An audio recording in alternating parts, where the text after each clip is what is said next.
বাংলাদেশের নাটোর জেলার মাটির নিচে লুকিয়ে আছে এক বিশাল তেলের খনি, যা বদলে দিতে পারে আমাদের পুরো দেশের অর্থনীতি। কিন্তু কেন এটি আজও মানুষের কাছে গোপন রাখা হয়েছে? হ্যাঁ, এটা সমস্ত এরিয়াটা খনির জায়গা। এখানে পাইপ এইভাবে র্যাকের উপর সাজানো ছিল, বম্বিং হতো, যেমন টিউবওয়েলের পাইপ বসা হতো বম্বিং হতো, ধরাম ধরাম শব্দ, মাটি কাঁপে উঠতো, গ্রাম বাড়িঘর কাঁপে উঠতো। খনি মনে হয় আছে, আমার একটা বিশ্বাস। এখন তেল হোক আর পেট্রোল হোক অবশ্যই আছে। হ্যাঁ, তেল উঠিছে। কি তেল ছিল? পেট্রোল। এখানে যে তেলের খনি আছে ঘটনা সত্য সত্য। এবং তেল উঠতো ওখান থেকে। তেল উঠতে লাগিয়েছিল। এই উল্লাস শনি রাত্রে যেই খনি বের হচ্ছে শিওর ছিল এটা। 4200 মিটার নিচে আপনার পাইপ হচ্ছে ডিলিং করে দিল। খনি পাওয়া গেছে, খনি উঠবি। ডিজেল, পেট্রোল আর অকটেনের চোরা দামে যখন পুরো দেশ কাঁপছে, সেখানে এই মাটির নিচে লুকিয়ে আছে এক অফুরন্ত তেলের ভান্ডার। এই মাটির নিচেই রয়েছে সেই অফুরন্ত তেলের ভান্ডার। এই খনিতেই এত পরিমাণ তেলের চাপ যে খনি থেকে বের হয়ে আসা তেলের কারণে পানি দূষিত হয়ে আশেপাশের সব পুকুরের মাছগুলো মারা গিয়েছে। তেল উঠা দেখেছি আর কি, তেল মানে ভাইসিয়া মনে মাছও মরে গেছে আর কি। এদিকে পুকুর টুকুর সব ভাইসিয়া মাছ মারা গেছে আর কি। বন্ধ হয়ে গেছে আপনার এই জিয়া সরকার মারা যাওয়ার সাথে সাথে এই জিনিসটা বন্ধ হয়ে গেছে আর কি। তেল উত্তোলনের সব প্রস্তুতি শেষ, এমনকি উদ্বোধনের জন্য রেডি ছিল হেলিকপ্টার। কথা ছিল স্বয়ং রাষ্ট্রপ্রধান নিজে এসে এই তেলের খনি উদ্বোধন করবেন। কিন্তু ঠিক শেষ মুহূর্তে উড্ডয়নের আগেই থমকে যায় সেই হেলিকপ্টার। চিরতরে বন্ধ হয়ে যায় নাটোরের ভাগ্য। কি এমন ঘটেছিল সেদিন? কেন উদ্বোধনের ঠিক আগ মুহূর্তে ভেস্তে গেল পুরো আয়োজন? এখানে হেলিকপ্টার নিয়ে নামে আসছিল, জিয়া রহমান এসে উদ্বোধন করবি খনির তেল উঠা, যেটাই উঠুক আর কি খনির থেকে। বিশাল কারবার, বড় বড় গাড়ি এসেছিল। এত বড় কারবার করে আবার এখানে সব থুইয়ে চলে গেল। যে খনিকে ঘিরে এত আয়োজন, কিন্তু মুহূর্তের মতো কেন পুরো এলাকা রড, সিমেন্ট আর কনক্রিট দিয়ে সিলগালা করে দেওয়া হলো? এই প্রশ্ন প্রতিটি মানুষের মুখে মুখে। এই রাতে রাতে মনে করেন পাথর টাথর খোয়া বালি দিয়ে রাতে রাতে 3 রাত এই কাজ করেছে, করে বোঝায় রেখে গেছে না কি করেছে আল্লাহ জানে। একটা পাইপ দ্বারা আছে, কিন্তু ওখানে সেলগালা করে দেওয়া আছে। এমন বিশাল সম্ভাবনাময় তেলের খনি কি কারণে বন্ধ হয়ে গেল? কারা এখান থেকে তেল তুলতে দিচ্ছে না? অনুসন্ধানের গভীরে গিয়ে উন্মোচন করব দীর্ঘ 40 বছর ধরে চেপে রাখা সেই সত্য, যা আজও কাউকে জানতে দেওয়া হয়নি।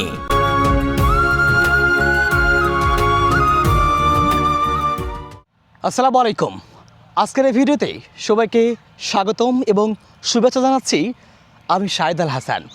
বন্ধুরা, বর্তমান বিশ্বের সবথেকে মূল্যবান সম্পদ জ্বালানি তেল। এই জ্বালানি তেল কতটা গুরুত্বপূর্ণ তা আমরা কয়েকদিন আগেই হাড়ে হাড়ে টের পেয়েছি। কিন্তু কথা হলো, বাংলাদেশের নাটোর জেলার সিংড়া উপজেলার এক প্রত্যন্ত গ্রামে বিশাল একটি তেলের খনি থাকার পরেও সেই তেলের খনি থেকে কেন আমরা তেল উত্তোলন করতে পারছি না? কারা তেল তুলতে দিচ্ছে না? এর পেছনে কি ষড়যন্ত্র, কি রহস্য লুকিয়ে আছে? আজকে আমরা সেই রহস্যই উন্মোচন করব। সে সাথে আপনাদেরকে দেখাবো এই উত্তরাঞ্চলের নাটোর জেলার বুকে লুকিয়ে থাকা এক বিশাল তেলের খনি। আমরা বগুড়া নাটোর হাইওয়ে দিয়ে ছুটে চলছি নাটোরের সিংড়া উপজেলার উদ্দেশ্যে। আমাদের আজকের গন্তব্য সিংড়ার চরণবিল এলাকায়, যেখানে লুকিয়ে আছে এক বিশাল তেলের খনি। আজকে আমার সফর সঙ্গী হিসেবে রয়েছে বন্ধু তারেক রহমান তনয়। বন্ধুরা, যেতে যেতে জানিয়ে রাখি, বাংলাদেশের উত্তরাঞ্চলে তথা নাটোরে প্রথম তেলের খোঁজে খনন কাজ চালানো হয়েছিল 1980 সালে। রাষ্ট্রায়ত্ত প্রতিষ্ঠান পেট্রোবাংলা এই অনুসন্ধান কার্যক্রম পরিচালনা করেছিল। সেই সময় নাটোরের সিংড়া উপজেলার একটি গ্রামে খনির সন্ধান পায় পেট্রোবাংলা কর্তৃপক্ষ। তাদের ভাষ্য অনুযায়ী সেই খনিতে মজুদ ছিল বিপুল পরিমাণ জ্বালানি তেল, যে তেল উত্তোলনের জন্য নেওয়া হয় সকল ব্যবস্থা। ফলে বদলে যায় এলাকার চিত্র।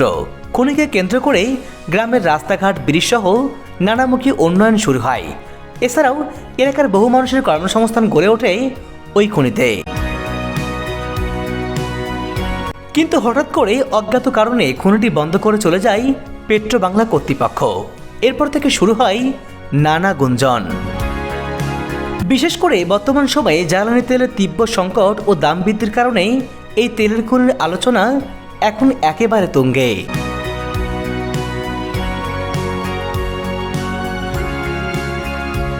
নাটোরের সিংড়ার মায়ামাখা পথ আর চলনবিলের কৃষি বৈচিত্র্যময় জীবনযাত্রা দেখতে দেখতে আমরা পৌঁছে গেলাম চলনবিল গেটে। আমার পেছনে একটা গেট দেখতে পাচ্ছেন, এটা হলো চলনবিলের গেট। মূলত এই গেট দিয়েই যে রাস্তা চলে গেছে সে রাস্তা ধরে আমাদের যেতে হবে সেই খনির কাছে। জায়গাটার নাম হচ্ছে পেট্রো বাংলা নামে পরিচিত। তো আমরা ওই রাস্তা ধরে এখন যাচ্ছি, চলুন আমরা যাই এবং সেই খনির বর্তমান কী অবস্থা দেখে আসি। চলনবিলের গেট সংলগ্ন বাজার থেকে তেলের খনির দূরত্ব মাত্র 3 থেকে 4 কিলোমিটার। তেলের খনিটি যে জায়গাতে অবস্থিত সে জায়গাটির নাম পেট্রো বাংলা পয়েন্ট নামে পরিচিত। এই পথ ধরে চলতে চলতে আমরা রাস্তায় দেখা পেয়ে গেলাম এমন একজন লোকের যিনি নিজে ওই তেলের খনিতে কাজ করেছেন। এই তেলের খনির ঘটনাটা আসলে কি, আপনি কি জানেন? আমি 1 টাকা ঘন্টা কাজ করেছি লেবার হিসেবে। এই জিয়াউর রহমান তখন ছিল প্রেসিডেন্ট। আচ্ছা, এই প্রেসিডেন্ট আমার লেবারের কাছে ছোট্ট একটা হেলিকপ্টার নিয়ে এসে হ্যান্ডশপ করতো। এখানে বিশাল কারবার, বড় বড় গাড়ি এসেছিল। এটি কী হলো একবারে এরিয়া করিয়া ওখানে ড্রেসিং করলো, বেড়া ঠেলা দিয়ে করে কত লোকজন বিদেশ থেকে লোক আইলো। এখানে বিশাল কারবার, এত বড় কারবার করে আবার এখানে সব থুইয়ে চলে গেল।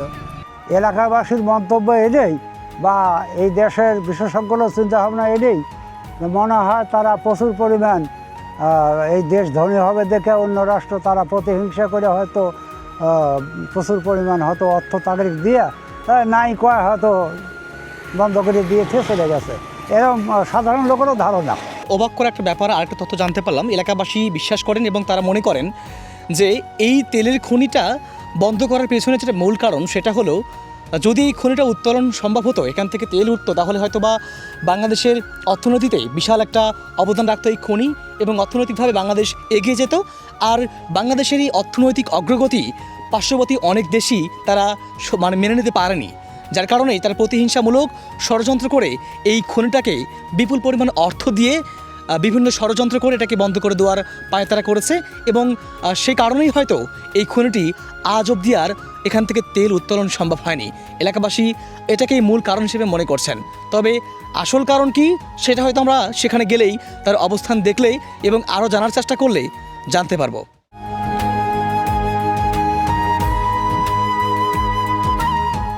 আপনাদেরকে একটা খনির কথা শুনেছিলাম, তেলের খনি সামনে আছে। মানে এটা কবে কবে খনন করা হয়েছিল কিছু জানেন কি? কিছু কথা বলতে। জিয়ার আমলে খনন করা হয়েছিল। হ্যাঁ, ওখানে কি তেল ছিল? তেল ছিল। জিয়া মারা যাওয়ার পর তো উদাহ করে নিয়ে গেছে। জিয়া মারা যাওয়ার পর থেকেই বন্ধ হয়ে যায়। আচ্ছা, আপনার কি তেল দেখেছিলেন ওঠা? হ্যাঁ, তেল উঠিছে। কি তেল ছিল? পেট্রোল। এখানে যে তেলের খনি আছে ঘটনা সত্য সত্য। এবং তেল উঠতো ওখান থেকে। তেল উঠতে লাগিয়েছিল। এলাকাবাসীর নিকট থেকে বিষয়গুলো জানতে জানতেই আমরা চলে এসেছি খনিটির প্রায় নিকটে।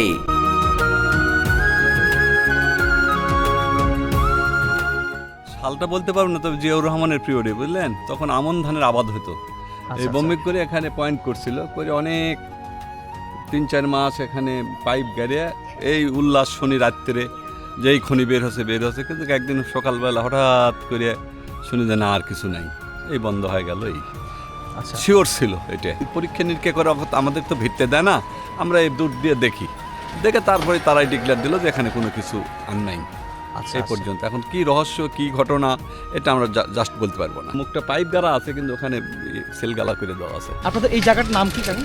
Petro Bangla point, Petro Bangla. ও, নামই পেট্রো বাংলা। নাম কেন হলো এই জায়গার? এদের পেট্রোল আছে, তেল আছে, কয়লা ছিল, এলে বলছে। বন্ধুরা, এই জায়গাটার নাম হচ্ছে পেট্রো বাংলা পয়েন্ট। উনি যেটা বলছিলেন, উনি এখানকার স্থানীয়, ওনার বাসায় এখানে, উনি নিজে দেখেছেন, নিজে প্রত্যক্ষদর্শী, যে এখানে সেই সময় সেই 80-র দশকে যখন বম্বিং করা হয়েছিল, তেল উত্তোলনের খনন কার্য শুরু করা হয়েছিল, তখন তারা আনন্দে উল্লাসে ফেটে পড়েছিল। কর্তৃপক্ষ বলেছিল যেখানে বিপুল পরিমাণ খনিজ সম্পদ, তেল, গ্যাসের মজুত রয়েছে, যার কারণে তারা এখানে বিশাল পরিসরে খনন কার্য শুরু করেছিল। কিন্তু ঘটনা হলো, যখন তারা নিজ মুখে বলেছিল যেখানে তেল রয়েছে, খনিজ সম্পদ রয়েছে, তারা বলার পরে অল্প কিছুদিনের মধ্যেই সেই খনির যে মুখটা রয়েছে সেটাকে হঠাৎ করে বন্ধ করে দেওয়া হয়েছে। এমনকি এখানে এত পরিমাণ খনিজ সম্পদ মজুদ ছিল যার কারণে সেই সময় এই এলাকার নামই হয়ে যায় পেট্রো বাংলা পয়েন্ট। আর আজ অবধি এই জায়গার নাম পেট্রো বাংলা পয়েন্ট নামেই পরিচিত। সত্যি এটা একটা বড় রহস্য, কী কারণে হঠাৎ করে তেলের খনিটা বন্ধ হয়ে গেল, এই প্রশ্ন আজও এলাকার প্রতিটা মানুষের মনে রয়েছে। সেই প্রশ্নেরই উত্তর খোঁজার চেষ্টা করবো আজকে আমরা। মিডিলে পাইপ গাড়া হতো, সেই পাইপটা 3.5 মাইল গেছে এবং সঙ্গে সঙ্গে সিমেন্ট বালি দিয়ে রড খোয়া দিয়ে মানে পাইপটা মানে আটকানো হয়েছে যাতে নড়াচড়া না করে। এটা তার টানা করে অনেক দূর মানুষ উঠে যেত, যা সেখানে পাইপ বম্বিং করতো। বন্ধুরা, এই যে বিশাল স্ট্রাকচার, এটাই সেই তেলের খনির স্ট্রাকচার। ঠিক এই জায়গাতেই বিশাল টাওয়ার বসিয়ে চলতো তেল উত্তোলনের কার্যক্রম। দেখুন, সেই স্ট্রাকচারটি এখন এখানে রয়ে গেছে। কি মজবুত করে এই ঢালাইটাকে দেওয়া হয়েছিল। এটার ভিতরে যে রডগুলো এখনও বের হয়ে আছে, এই পাশটা সম্ভবত কেউ ভাঙার চেষ্টা করেছিল এর ভিতর থেকে রডগুলো বের করে নেওয়ার জন্যে। আর দেখুন, এটার উপরে এই যে লোহার ইস্পাতটা কিন্তু এখনও রয়ে গেছে। দেখুন কি শক্ত মজবুত লোহার ইস্পাত। এটার ওপরেই সেই টাওয়ার বসানো ছিল, যে টাওয়ার এখানে বসিয়ে এখানে চলতো ড্রিলিংয়ের কাজ। দেখুন, এই যে ফাঁকা বিস্তীর্ণ মাঠ দেখতে পাচ্ছেন, এই পুরো এলাকা জুড়ে এই খনির কার্যক্রম চালানো হতো। কিন্তু কোনো এক অজ্ঞাত কারণে যখন খনিটি বন্ধ হয়ে যায়, তারপর থেকেই এই পুরো এলাকায় ধীরে ধীরে গড়ে উঠেছে জনবসতি। এটা আপনার পুরোটাই খনির জায়গা ছিল না? খনির জায়গা, হ্যাঁ, এটা সমস্ত এরিয়াটা খনির জায়গা। এখানে মিডিলেই ছিল, এখানে ঘর দর হইতো, যে মিডিলে এইখানেই মানে ওই পাইপটা কাটতো। আর ওইটা টানা ছিল 4 কোণা 4টা, কিন্তু ওই লোকজন সব ভাঙ্গে রড টট নিয়ে গেছে। এলাকার মানুষ মনে করেন যে কেমন ব্রিজ ছিল কাঠের, সে ব্রিজ ভাঙ্গে কাঠপাট নিয়ে গেছে। কোথায় সেই পাইপটা একটু আমরা দেখি।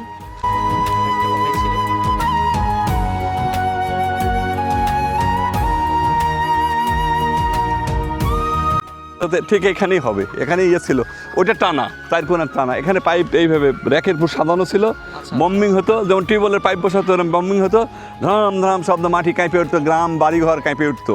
এখানে আপনার সেই হ্যাঁ, এখানেই আমাদের সেই ঠিক এখানে ড্রিলিংসটা হতো। এখানে একটু এদিক সেদিক এই হবি, অনেক দিনের কথা তো। এখানে একটা পাকা খোলার মতো ইয়ে ছিল, সেখানে ধান টান নিত, তারপরে তো ঘর দুয়ারা বিভিন্নভাবে বিভিন্ন রকম হয়ে গেছে আর কি। বন্ধুরা, এই যে জায়গা দেখতে পাচ্ছেন যেখানে ধান শুকাতে দেওয়া হয়েছে রোদে, এই মাটির নিচেই ঠিক এখানেই সেই পাইপটা রয়েছে। এই পুরো জায়গা নিয়ে এখানে পাইপ রয়েছে। যে খনির যেটা মূল মুখ, সেটা কনক্রিট দিয়ে সিমেন্ট দিয়ে বন্ধ করে দেওয়া হয়েছে, যার উপরে এখন মাটি পড়ে গেছে। এলাকাবাসী বলছেন চতুর্পাশে এই কর্নারে এবং এই পাশে 2 পাশে বিশাল বিশাল টাওয়ার বসিয়ে এই মাঝখানে ড্রিলিং করা হতো। এই মাঝখানে ড্রিলিং করে এখান থেকেই তেল উত্তোলনের যে মূল কার্যক্রম সেটা শুরু করা হয়েছিল। ভাইয়ের বাসা তো এখানে? হ্যাঁ, আমার বাসা এখানে, মানে বাসা করছে আর কি, টেক আসলে কিনে বাসা করছে আর কি। আচ্ছা আচ্ছা, আপনি কি দেখেছেন? আমরা ছোট দাম দেখেছি, পিলে টিলে উঠা দেখেছি আর কি, ব্রিজ টিজ সব ছিল আর কি। আর পাশখানে আপনার মাছ, তেল উঠে মাছও নষ্ট হয়ে গেছে পুকুরে সব, এই অবস্থা। হ্যাঁ, তেল উঠেছিল, তেল উঠা দেখেছি আর কি। তেল মানে ভাইসিয়া মনে মাছও মরে গেছে আর কি, এদিকে পুকুর টুকুর সব ভাইসিয়া মাছ মারা গেছে আর কি। আমরা তো দেখি বাবা খনি ড্রিলিং করছে মেশিন দিয়ে, বহু লোক খাটিচ্ছে, এই তো আমার দেখলাম। আপনার নিজ চোখে দেখেছেন? হ্যাঁ, আমি সব দেখি। আচ্ছা, তেল কি উঠেছিল? তেলের মতো একটা জাতীয় জিনিস উঠেছিল, বুঝছেন, ওইটা পানি দিয়ে ভাসিয়ে মাছ মরে যাচ্ছিল আমার দেখা। হ্যাঁ, 200 গাড়ি সিমেন্ট ছিল এখানে, 200 গাড়ি সিমেন্ট, মানে এত সিমেন্ট আনতো, দেখাই যেত না যে এত সিমেন্ট।